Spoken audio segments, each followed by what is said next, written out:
ಈ ಜಗತ್ತಿನಲ್ಲಿ ಹೆಣ್ಣು ಹೊನ್ನು ಮಣ್ಣುಗಳಿಗೆ ಮರುಳಾಗದವರೇ ಇಲ್ಲ.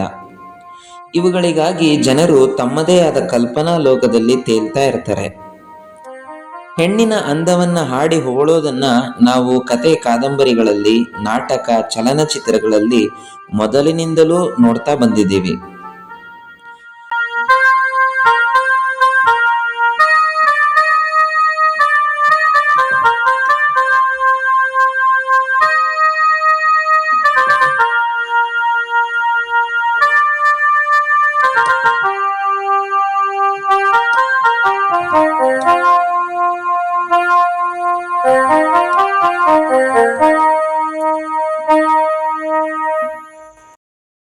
ಆ ದೇವಸ್ಥಾನದಲ್ಲಿ ಸಾವಿರಾರು ಕೆಜಿ ಚಿನ್ನ ಇದೆಯಂತೆ, ಒಬ್ಬನ ಹತ್ರ ನೂರಾರು ಲಕ್ಷ ಕೋಟಿ ರೂಪಾಯಿ ಇದೆಯಂತೆ, ಇನ್ನೊಬ್ಬನ ಹತ್ರ ಊರಿಗೆ ಊರೇ ಆಸ್ತಿ ಇದೆಯಂತೆ ಅಂತ ನಾವು ಮಾಡೋ ಕೆಲಸ ಬಿಟ್ಟು ನಮಗೆ ಸಂಬಂಧ ಇಲ್ಲದೆ ಇರುವಂತ ವಿಚಾರಗಳ ಬಗ್ಗೆ ಮೂರೊತ್ತು ವರ್ಣನೆ ಮಾಡ್ತಾ ಕೂರೋದು ಒಂದು ರೀತಿಯ ದುಶ್ಚಟವೇ ಸರಿ.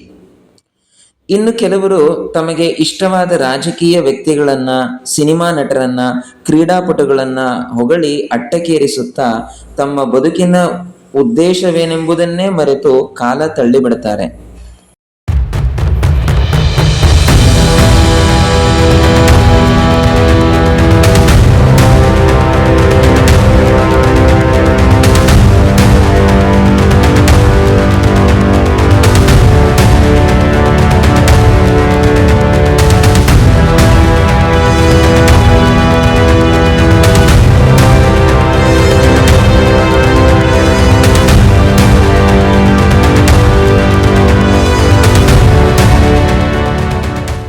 ಜನಸಾಮಾನ್ಯರಿಗೆ ಈ ಆಸೆ ಆಕಾಂಕ್ಷೆಗಳು, ಅಧಿಕಾರ, ವೈಭೋಗಗಳು ಯಾವಾಗಲಾದರೂ ಒಮ್ಮೊಮ್ಮೆ ಬೇಜಾರಾದಾಗ ಮಾತ್ರ ಬೇಡ ಅನ್ಸತ್ತೆ.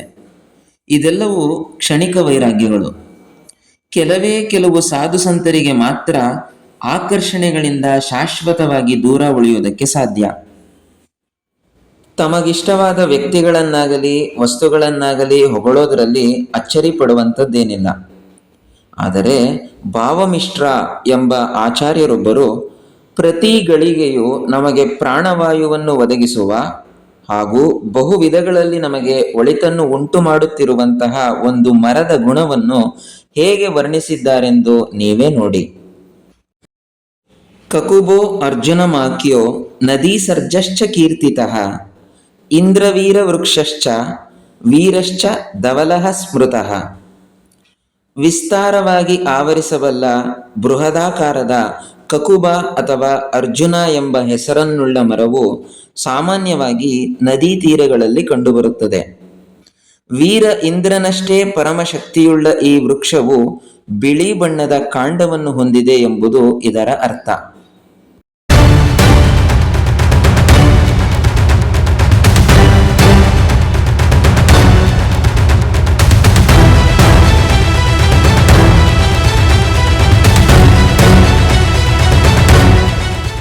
ಕಕುಬಃ ಶೀತಲೋ ಹೃದ್ಯಃ ಕ್ಷತಕ್ಷಯ ವಿಶಾಸ್ತ್ರಜಿತ್ ಮೇಧೋಮೇಹ ವ್ರಣಾನ್ ಹಂತಿ ತುವರಃ ಕಫಪಿತ್ತ ಹತ್. ಅರ್ಜುನ ಮರವು ಶೀತವನ್ನು ತಡೆಗಟ್ಟುತ್ತದೆ. ಇದು ನಮ್ಮ ದೇಹದಲ್ಲಿನ ಕೊಬ್ಬನ್ನು ಕರಗಿಸಬಲ್ಲದು. ಮೂತ್ರನಾಳ, ಹೃದಯ ಹಾಗೂ ಶ್ವಾಸಕೋಶಕ್ಕೆ ಸಂಬಂಧಿಸಿದ ಕಾಯಿಲೆಗಳನ್ನು ನಿವಾರಿಸುತ್ತದೆ. ವ್ರಣಗಳನ್ನು ಅಥವಾ ಗಾಯಗಳನ್ನು ಗುಣಪಡಿಸುತ್ತದೆ. ಒಗರು ರುಚಿಯನ್ನುಳ್ಳ ಈ ಮರದ ಭಾಗಗಳು ಕಫ ಮತ್ತು ಪಿತ್ತಗಳನ್ನು ಶಮನಗೊಳಿಸುತ್ತವೆ ಎಂಬುದು ಇಲ್ಲಿನ ಶ್ಲೋಕದ ತಾತ್ಪರ್ಯವಾಗಿದೆ. ತೊರೆಮತ್ತಿ ಮರವು ಫೆಬ್ರವರಿಯಿಂದ ಮೇವರೆಗೆ ಹಳದಿ ಬಣ್ಣದ ಹೂವುಗಳನ್ನು ಬಿಟ್ಟು ತದನಂತರ ಕಾಯಿಗಳಾಗುತ್ತವೆ. ಈ ಮರವು ದೇವರು ನಮಗೆ ನೀಡಿರುವ ವರವೆಂದರೆ ತಪ್ಪಾಗಲಾರದು. ಇವುಗಳು ನದಿ ತೀರಗಳಲ್ಲಿ, ಕಾಲುವೆಗಳ ಬದಿಗಳಲ್ಲಿ ಪ್ರವಾಹ ಬಂದಾಗ ಮಣ್ಣನ್ನು ಬಿಗಿಯಾಗಿ ಹಿಡಿದಿಟ್ಟುಕೊಳ್ಳುವುದರಿಂದ ಮಣ್ಣಿನ ಸವೆತವನ್ನು ತಪ್ಪಿಸುತ್ತವೆ. ನದಿ ನೀರನ್ನು ಸ್ವಚ್ಛಗೊಳಿಸುವಲ್ಲಿ ಈ ಮರದ ಪಾತ್ರ ಹಿರಿದು. ಈ ಮರದ ತೊಗಟೆ ಹಾಗೂ ಎಲೆಗಳು ನೀರಿನಲ್ಲಿರುವ ನೈಟ್ರೇಟ್ಗಳನ್ನು ಹೀರಿ ನೀರಿನ ಗಡಸುತನವನ್ನು ಕಡಿಮೆಗೊಳಿಸುತ್ತವೆ. ಗಟ್ಟಿಯಾದ ತೊರೆಮತ್ತಿ ಮರದ ತುಂಡುಗಳನ್ನು ಕೃಷಿ ಉಪಕರಣಗಳಿಗೆ ಉಪಯೋಗಿಸುತ್ತಾರೆ. ಗಣಿಗಳಲ್ಲಿ ಕಂಬಗಳಂತೆ ಆಧಾರವಾಗಿ ಉಪಯೋಗಿಸಲಾಗುತ್ತದೆ.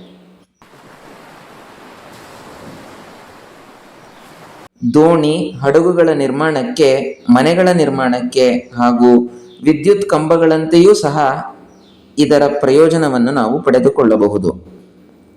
ಇಷ್ಟು ಮಾತ್ರವಲ್ಲ, ರೇಷ್ಮೆ ಹುಳುವಿನಂತೆ ಅಂತೇರೆ ಪಪಿಯಾ ಎಂಬ ಹುಳುವಿನಿಂದ ಬಟ್ಟೆಗಳನ್ನು ತಯಾರಿಸುವರು. ಈ ಹುಳುವಿಗೆ ಹೊಳೆಮತ್ತಿ ಮರದ ಎಲೆಗಳೇ ಮೂಲ ಆಹಾರ.